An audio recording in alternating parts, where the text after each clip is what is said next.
do try and keep it Japanese inspired. So recently I've been going through all the Ultraman attack teams and stuff, making them into Lego, and I'm trying to learn how to do 3D sculpting and then making like Lego size of like kaiju stuff just on my own. So super cool. Right. So I was going to add real quick. So if anybody's like into Lego customization, they actually have people that will make unauthorized Lego minifigs of, you know, like say Ultraman, whatever team members or Ultra T. Like an Ultraman. Yeah, I mean, and but they're not licensed, but they're like super like accurate, like plastic injected molding and painted and everything, and expensive.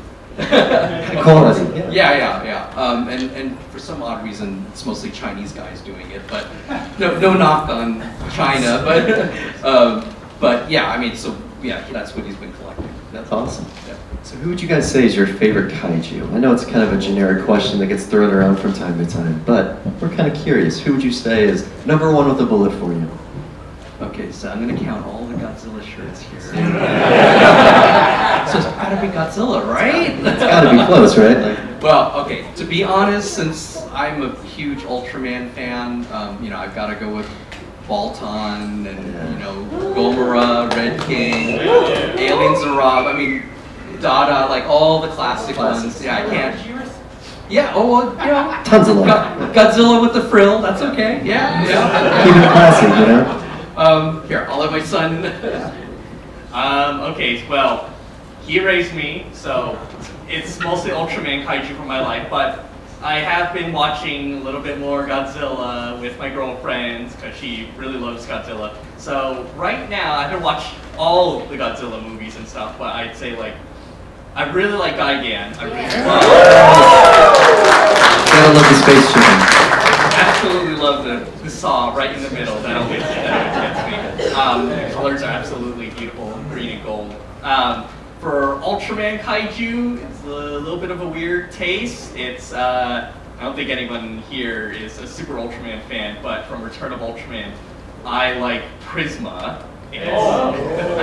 So people know. It's basically a giant, rocky, sentient iceberg. It makes one sound in the entire thing. So, and he only appeared for one episode. That was it. He just never showed up again.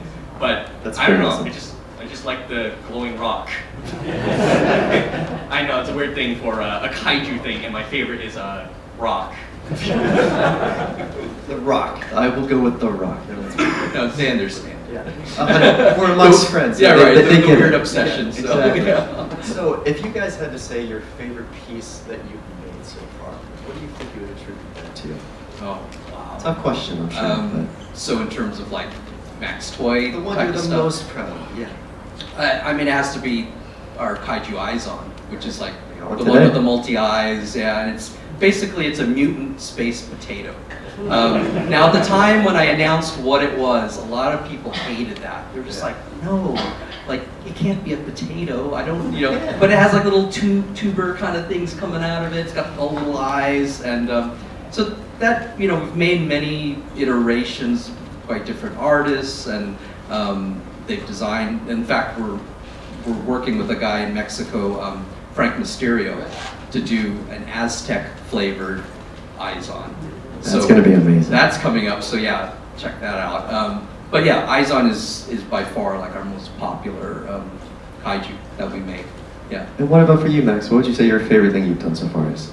Well, I haven't made a figure myself yet, but I guess one of the things that I really liked that is currently that I sculpted, we sell a Trixaloo that's based on both my cats. So it's it's a two-sided cat, and for a upcoming show that I have at in LA for Kohai Toys, I did one called Daisy Moo. It's a two-headed dog, and it's based on my girlfriend's dogs, Daisy and Wushu. One of them's silly and always has their tongue out and is a little bit grumpy, but the other one is a little bit more, has a mohawk.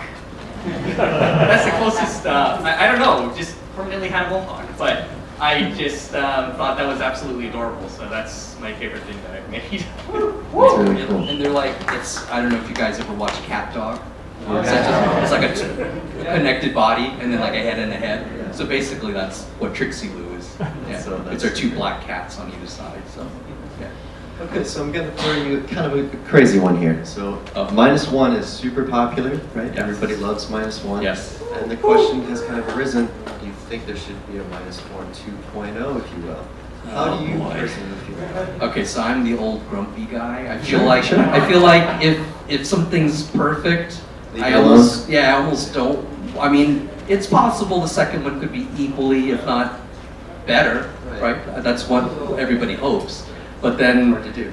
yes, it's hard to do. So usually the second ones are not so great. It's like Gremlins. So, but you know, knowing the company Toho, there's going to be 2. there could be 3. Who knows? You know. So It could be interesting, you know? right. So, I don't know if you guys are aware, but Mark Nagata has also done amazing covers for Goosebumps. So I'm curious, do you have a favorite cover that you've done for Goosebumps?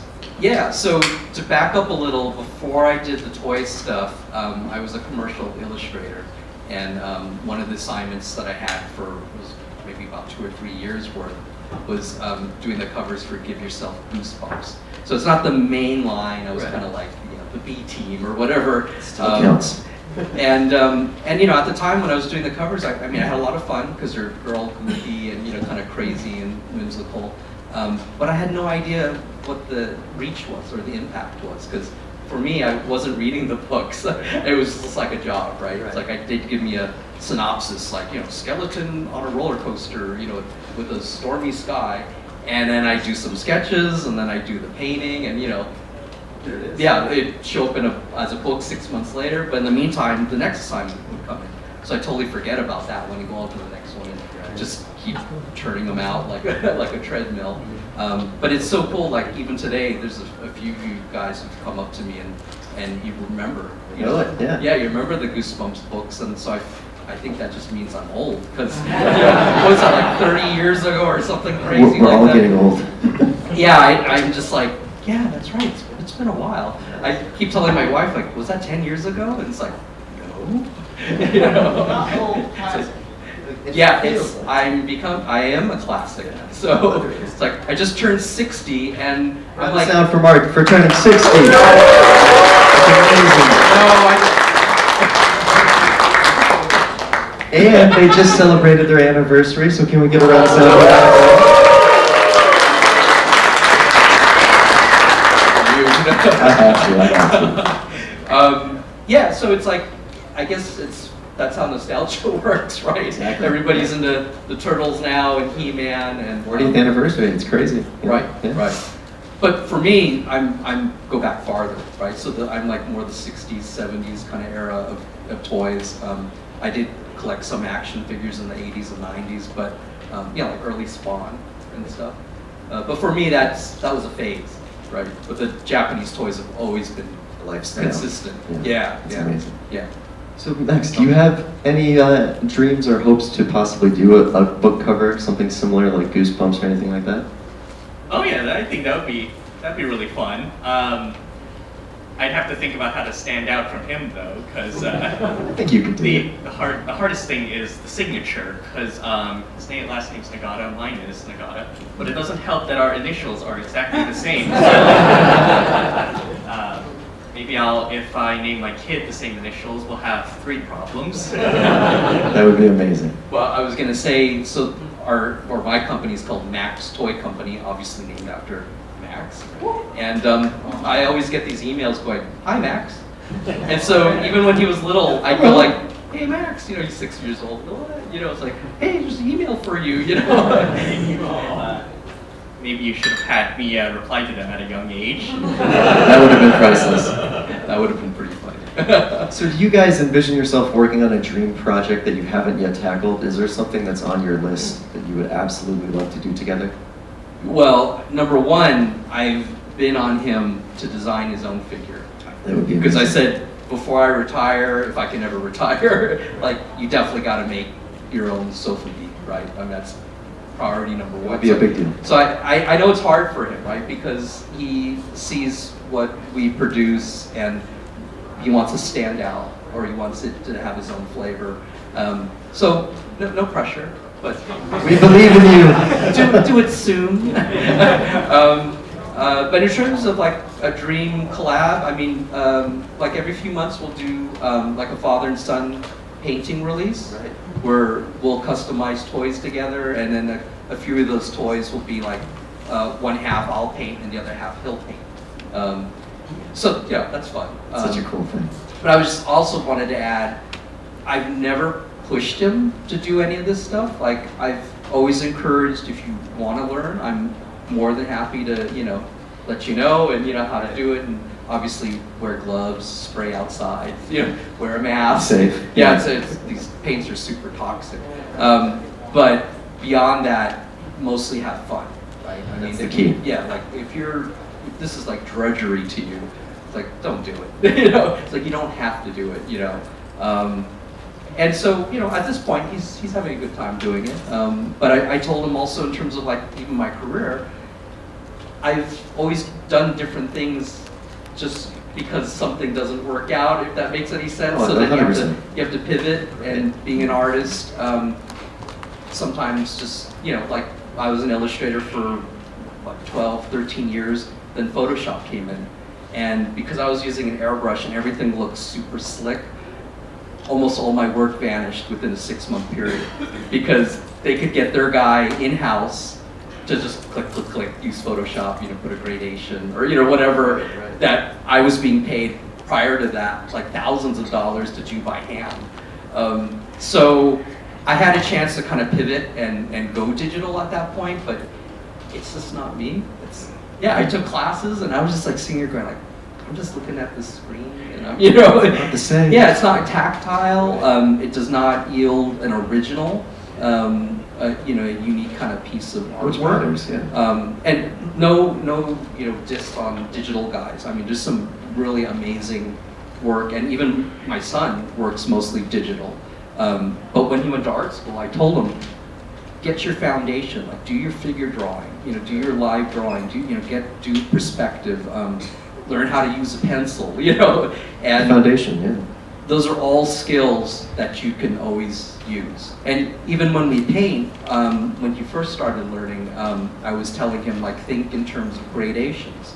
That's all an airbrush is. Light to dark to light, blending colors on a figure. You spray some yellow, or if you spray some blue over it, you're gonna get a little band of green, but that works, right? That'd be cool. Yeah, it's like kind of like a rainbow effect. And so yeah, when you went to art school, I think that really helped him to know like kind of those basic tricks or whatever. Right. Yeah. And do you have like a list of tricks or say pointers that you'd like to give people when they ask you, or do you tend to keep those close to the vest? For $29.99, you guys can sign up the VIP ticket. for my course. Yeah. Yeah. No, really, that's actually the trick. That is, right? Yeah, is if you come downstairs and look at some of my figures, Please do, by the way. you can pick out those techniques. Like dark to light, dark colors down here coming up to like a lighter color above.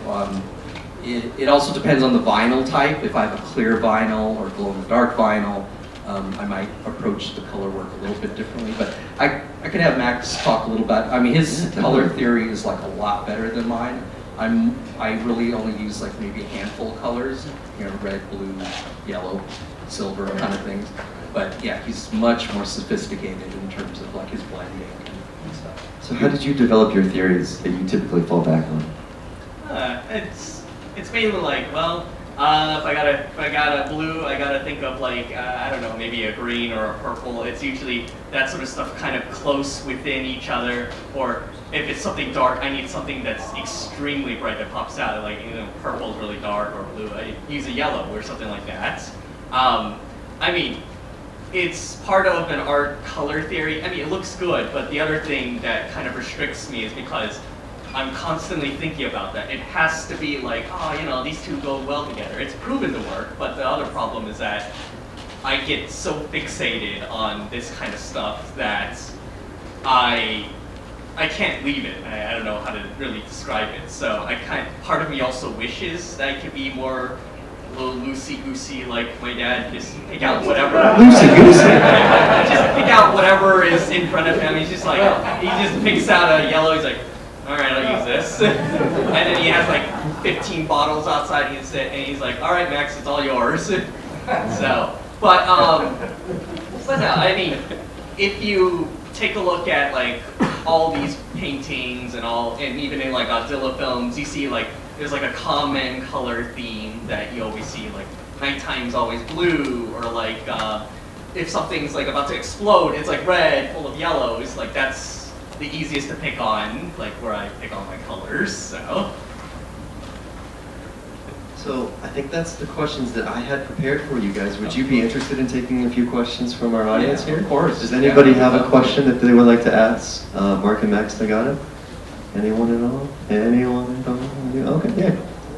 So the Showa era kaiju films, like the early stages, used a lot of like toy props and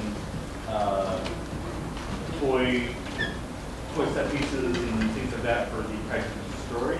Is there any particular like toy sets that you guys enjoyed kind of growing up watching? Well, I mean, I guess just basically that era for me was Hallmark figures, and so I grew up pretty much in San Francisco during like the 60s, 70s, or 70s to 80s actually. So there'd be some imports of Hallmark figures that, you know, that occasionally like my dad would buy me one or whatever. I mean, they were like, I don't know, $4, $5 at the time. Isn't that amazing? Can You know, and imagine now they're like stealing whatever, you know, $400, $500. You get used to that. It's like, this is Yeah, not cool.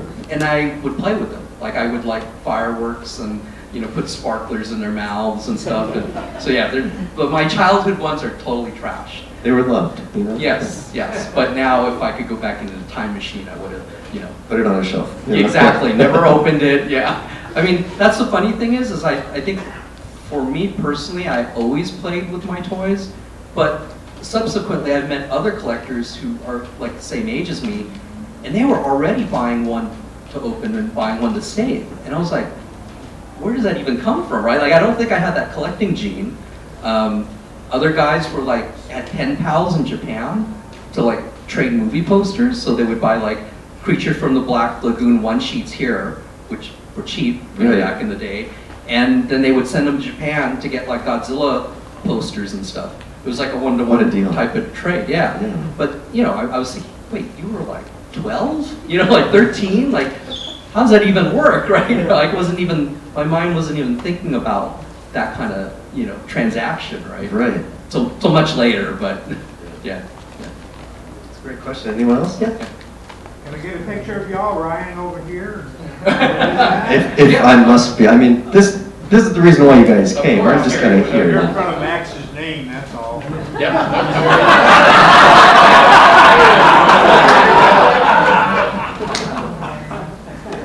Right, thank you. Okay.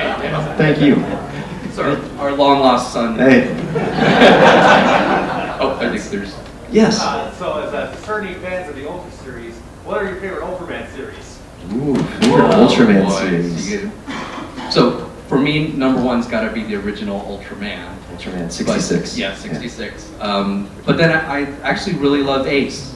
Okay. And it's only been recently that, you know, I think it's on Mill Creek or something that they released the whole series. That yeah, we've been watching it, and yeah, it's cool. It's like super funky, and there's one. I mean, Japanese are very wacky.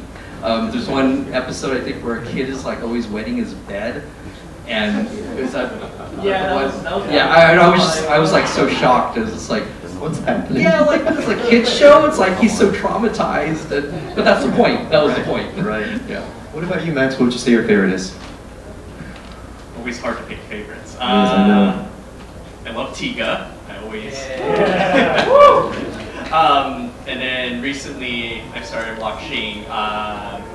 So I liked a little bit of Leo. It kind of gets a little weird because behind the scenes stuff they keep changing directions. So the tone goes from, oh no, the entire city of Tokyo is destroyed, to oh, we better save this kid from this monster. Oh no, he's Momotaro. it's weird, but I liked it a little when it was darker. But I guess I liked Return of Ultraman. I liked seeing Ultraman Jack and some of the other stranger things that happened. Well, some things have not aged as well, unfortunately, in the series. But that's also the same series with the weird rock kaiju, so that's part of my Rock kaiju. Got a question up there? Yeah. How do you handle art block? One more time? Oh, how do you handle artist block? Artist. Okay, so for me, it sounds a little crazy, but because I was in commercial art for so many years, I don't really have artist block. It's more like I just need to get something done, so I do it, if that makes sense. So like when I was doing book covers and stuff, you'd have insane deadlines. Like the assignment comes on a Friday, it's due Monday. So you can't mess around. Corporate right? deadline stop for nothing. Yeah, and to be honest, I mean, after 13 years of doing that, I mean, I developed an ulcer. So it was actually good that Photoshop came in because it forced me just to like chill out and just try to calm down and do something a little less intense. But I think it's just my nature that I can pretty much like, if I need to get something done, I'll just do it. But it's personality too, right? So my son can answer how he deals with deadlines.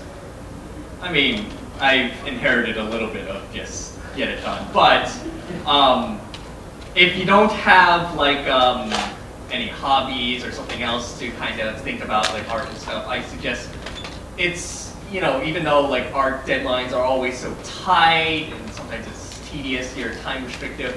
If you get like an artist block, it's not exactly for everyone, but maybe start up a kind of side project, something that you've always wanted to, something else you wanted to do on the side to take your mind off of it. So if you kind of think about something else creatively, you might loosen up a bit, and then when you go back to it, you might kind of find out what you're looking for through your block. It's really good insight. It's like getting a breath of fresh air, Oh yeah. Okay, we've got a couple more over here. We'll go with you, sir. Favorite comic writer and/or Sentai series? I haven't watched too many, unfortunately, Sentai or Kamen Rider. So unfortunately, I can't really pick a favorite. I'm still going through the Godzilla, so I'm making my way. So sorry. I'm just about Ultraman. Oh yeah, I love Kikaida too. So I don't know if that fits in that category. Yeah. Got a little guy right here that has a question. Oh yeah. Do you like Spectre Man? Yes, I do like Spectre Man. So that's like one of the few shows that were brought to the U.S. early on, and they goofified it, which really, I couldn't stand. But anyways, I loved the apes and Dr. Gory and all that stuff. It's so bizarre and amazing and just Yes. Spectre Man rules. Go for it. Is there any one property that you guys really want to work on at some point? Oh boy. So I have a very good friend in Japan who's able to do the Wonderfest conventions there. Basically, it's like a giant Comic-Con, but for like model kits and toys and stuff. And they have a thing called a one-day license. So a lot of these companies, it's almost impossible just to get a normal license unless you're a big company like Medicom or Bandai or something. But this one-day license allows you to do almost any Japanese character. So we've been able to do like Kamen Rider, Some amazing pieces. yokai characters. I mean, just goes on and on. But the flaw is it's only one day, and you can only sell. I mean, we can't take pre-orders. You have to literally show up, pick it up in line, in person, and then whether it sells out or not, we cannot sell it. Like we cannot trade it. So whatever sells, that's it for that one convention. So unfortunately, I know a lot of U.S. guys. They'll see like my Japanese counter half post posting like we did a Shin Godzilla and all this kind of stuff, and that's not, we're not able to sell it here. So. Does anyone else have one? Oh, there's one way. Go, yeah, we'll go with you. Have you watched Ultraman Rising? If so, how did you like it? And could you make something inspired by him? Yes. So, okay. Interesting you ask about that. I liked it. I'm really old school. I see where you're going, and I agree. So I had to kind of get used to the styling. So that being said, my wife loved it. And then for your third part of your question, we are actually working on Ultraman Rising figure and an Emmy figure as well. So, and that will be for U.S. release. Yeah, ooh. Yeah, that will be for U.S. release. So hopefully, end of the year or so. Just in time for the holidays, you know? Yeah, exactly, exactly. Good question. Yeah, what's the most fun thing Oh, for me, it's just doing the work. So, once I get the paints out, get the airbrush going, and just get into that rhythm, and I'm sure a lot of you guys, if you're artists, you start getting into that zone, and then you look at the clock, and it's like, oh, you work through lunch, It's like, oh, I gotta go pick up my wife, oh, I gotta stop, So, I know when I'm in that zone, I can really start cranking stuff out, and that kind of thing, but I don't know about for you. I think it's the moments when sometimes it's hard when you stare at a figure and then you're like, what am I gonna do with this? And it's just all like one flat color and you're just kind of turning it around for like several days. But sometimes when you start slapping colors onto it, then it just kind of clicks in your head on what you want to do. Sometimes it takes like several colors, but sometimes you also have to take a different approach. Like maybe instead of just spraying on something, you splatter it. Basically, you just take a brush, put some paint on it, and you start like pulling the tip of it back, and then it just splatters the paint all over the thing. Or like maybe you kind of think of a theme, and you're like, oh, maybe this could be like a space theme or something. And put it in space, and you put like a bunch of planets on it. So it's the moments where you kind of think like, okay, I think I got it, and you think you know how it'll come out. That's awesome insight. Yes, sir. Do you guys have a favorite era of just kaiju media? Not necessarily just Godzilla or Ultraman series, just in general. I'm old-fashioned like him, so I'm gonna have to say the Showa era in general. That's what I'm talking about. It's they like didn't have anything super to like lean on. They just kind of like were doing whatever they wanted, thinking like trying a little bit of everything. It has to be from underground, from underwater, from a million years from Earth's past. Like any mixture of things. Sometimes the result is like absolutely like legendary. Like you have Godzilla or Godzilla's many clones. Or on the other hand, you have something like, I think the weirdest one was from Ultraman Ace. They had a kaiju that turned into a giant violin, or a kaiju that was traffic lights, and that was probably the strangest thing. But I mean, they didn't have like a rule book or anything like it has to look like this, it has to be bad. It was just whatever they wanted. I mean, the traffic light kaiju was just a bunch of balls they just stuck together and with some eyes right there. So I think that's the most fun out of all of it. Yeah, I agree. I also agree. I raised him well. You've learned the ways of the Force. Yeah, right. Does anyone else have? Okay, yeah. So there's been a lot of renewed interest in kaiju recently, at least in the U.S., thanks to movies like Godzilla Minus One and Godzilla vs. Kong. How has that affected you guys in your business, and where do you see that trend going in the future? Oh, wow. For sure, a lot new buyers are coming through. And they're like, "Whoa, what are you guys doing? Like, I've never seen this stuff before, It's right?" like they walk into a party for the first time and they're like, I like this song. Yeah, Hey, exactly. What's going on? Yeah. Good. Thank you. Yeah, and even like at our table today, I think it really helps when, Ryan, Jay, and Chaz put on these types of events, and you guys can check out all the different vendors and actually see what they're doing in person and in 3D. I always Talk say, to them. yeah, It's yeah, an no, experience. I'm so glad, you know, we came out here, and yeah, I mean, you know, basically I'm an introvert. I'd rather just be at home and, you know, with my 2 cats and, you know, stick it in the web store and, you know, just do that kind of stuff. Right. But when I drag myself out and I come out into public, then I realize you can really have an effect, right? I mean, nobody has to buy anything, but they've never seen this stuff before. It's like, oh wow, that figure's a lot bigger than I thought, or you know, I didn't know the arm twisted, or you know, It whatever. comes a memory instantly when they talk to the person who has made the piece, and Right. there's just a deeper connection. Yeah, and And even it lasts. yeah, even for myself. I mean, there's several makers here. I've seen their stuff online, and I was just like, whoa, like this is very cool. Like, you know, I liked your stuff, but like now I like your stuff. Understand it like wholeheartedly. Yeah, yeah, and you know, like, oh, it's triple casted, or you know, it's got a glow inside and all this kind of stuff. So yeah, I love that part of it. And I think, unfortunately, with social media, I mean, it's so easy just to like make a post and then go away, and then you think, okay, that's all I need to do. But Much behind it, yeah. yeah, I mean, but to actually come out and do an event, and I'm glad you guys all are supporting them. It really makes a difference. Yeah, no, you should clap these guys. Not for the Nagatas, right? No.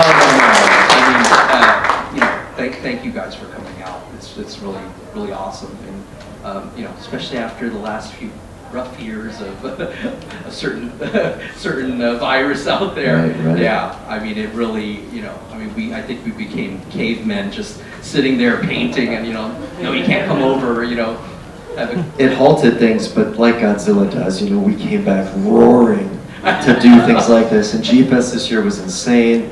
And DesignerCon is going to be insane. And it's just convention after convention, cool thing after cool thing, right? Moments like this that we're trying to build and share with everyone.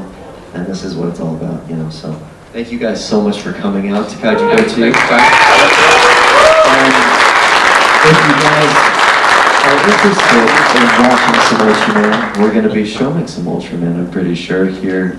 And that seems to be the plan, right? So we should definitely set that up. How's that sound? All right, guys. Well, thank you so much for attending the Q&A with Mark and Max Nagata. Another round of sound for them, please.